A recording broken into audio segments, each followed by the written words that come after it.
Welcome to our English class. Today we will discuss about uses of article. Uses of article. Please listen to me. Articles এর যে ব্যবহার আছে আজকে আমাদের ক্লাসের দেওয়া থাকবে লক্ষ্য থাকবে যে uses of article কিভাবে আর্টিকেল ব্যবহার করা যায়। এটা আমরা যদি একটু প্র্যাকটিক্যালি খেয়াল করি তাহলে আমরা অবশ্যই uses of article আমরা অবশ্যই ইনশাআল্লাহ পারবো যে কিভাবে আমরা আর্টিকেল ব্যবহার করব। নির্দিষ্ট করে যদি কিছু বোঝানো হয় নির্দিষ্ট করে একদম এক কথা বলি নির্দিষ্ট করে বোঝালে কি বসে বি বসে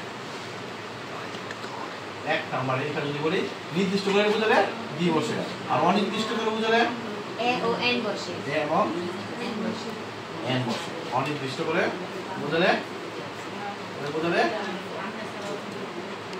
এ অথবা এন বসে এগুলো উদাহরণ দিলে আরো সহজ। আমার হাতে যে কলমটা আছে এটা নির্দিষ্ট একটা পেন, আমার হাতে যে মার্কার পেনটি আছে এটা একটা নির্দিষ্ট পেন। ভিডিওতে আমরা দেখতে পাচ্ছি স্পষ্টতই আমার হাতে যে কলমটা আছে এটা একটা নির্দিষ্ট কলম, এটা মার্কার পেন, এটা সাল লেখে। আর তোমাদের হাতে যে কলমগুলো আছে এটা হচ্ছে এ পেন, কি পেন? A pen. এখানে হবে ডি পেন। ডি পেন মানে কি? এই কলমটিকে নির্দিষ্ট করে বোঝানো হয়েছে। স্যারের হাতের যে কলমটা সেটা হচ্ছে ডি পেন। আর যদি অনির্দিষ্ট করে বোঝানো হয় তোমাদের প্রত্যেকের কাছে কলম আছে এ পেন। বুঝতে পারছো কি বলছি? নির্দিষ্ট আর অনির্দিষ্ট পার্থক্য বুঝতে পারছো? এ পেন আর হচ্ছে ডি পেন। এ পেন এবং ডি পেন যদি নির্দিষ্ট করে বোঝায় তাহলে তার করবে ডি বসে, আর অনির্দিষ্ট করে বোঝায় তার করবে কি বসে? এ অথবা এন বসে। আন্ডারস্ট্যান্ড? শব্দের প্রথম অক্ষর যদি কনসোনেন্ট হয়, কনসোনেন্ট দিয়ে শুরু হয়, কি দিয়ে শুরু হয়? কনসোনেন্ট দিয়ে শুরু হয়, তাহলে তার করবে এ বসে। আবার শব্দের প্রথম অক্ষর যদি ভাওয়েল দিয়ে শুরু হয় তাহলে তার করবে এন বসে।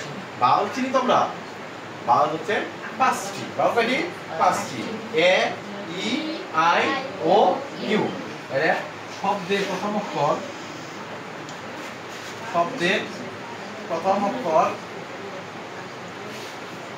যদি কনসোনেন্ট দিয়ে শুরু হয়, কি দিয়ে শুরু হয়? কনসোনেন্ট দিয়ে শুরু হয়, কনসোনেন্ট দিয়ে শুরু হয় তাহলে এ বসে। কি বসে? এ বসে। আর শব্দের প্রথম অক্ষর যদি ভাওয়েল দিয়ে শুরু হয়, কি দিয়ে শুরু হয়? ভাওয়েল দিয়ে শুরু হয় তাহলে এন বসে। সবচেয়ে গুরুত্বপূর্ণ বিষয় হচ্ছে এটা যে কনসোনেন্ট দিয়ে শুরু হলে এ হবে, আর যদি ভাওয়েল দিয়ে শুরু হয় তাহলে তারপরে কি বলবে? এন বসে। ভাওয়েল কয়টি? পাঁচটি। এ ই আই ও ইউ, এই পাঁচটি হচ্ছে ভাওয়েল। ভাওয়েল দিয়ে শুরু হলে কি হবে? এন। আর যদি কনসোনেন্ট দিয়ে শুরু হয় তাহলে কি বলবে? এন। আন্ডারস্ট্যান্ড? Yes sir. ওকে।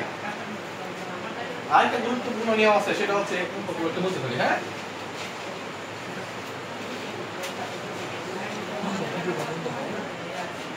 এজ একটা শব্দ আছে, এজ। দেখো এজ শব্দটি যদি এইচ এর মতো হয়, কি মতো হয়? এইচ এর মতো উচ্চারিত হয় তাহলে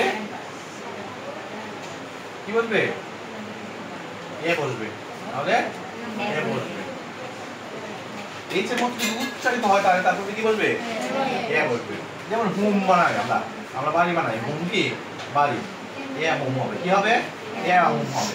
আবার যদি এইচ এর মতো উচ্চারিত না হয়, কি হয়? এইচ এর মতো উচ্চারিত না হয় কি বলবে? এইচ এর মতো উচ্চারিত না হলে এন বলবে। কি বলবে? এন বলবে। ক্লিয়ার? দেখো অনেস্ট আমরা সবাই বলি, অনেস্ট না, অনেস্ট উচ্চারণ করো তো। অনেস্ট উচ্চারণ করলে আসবে কি? ও এন বলবে। তখন কি বলবে? আওয়ার। আওয়ার উচ্চারণ করো, দেখবা এন হবে। কি হবে? আওয়ার। ও আসতেছে, কি আসছে? এই উচ্চারণ হচ্ছে না। অনেস্ট উচ্চারণ করো, আসতেছে না, কি আসছে? ও আসতেছে, কি আসছে? ও আসতেছে। হুম উচ্চারণ করো, হুম। অর্ডার উচ্চারণ করো, অর্ডার। তখন দেখবা কি হবে? এইচ এর উচ্চারণ যখন এইচ এর মতো হবে তখন এ বলবে। আবার যদি এইচ এর উচ্চারণ না হয় তখন তারপরে কি বলবে? এন বলবে। Okay, understand? Thank you so much.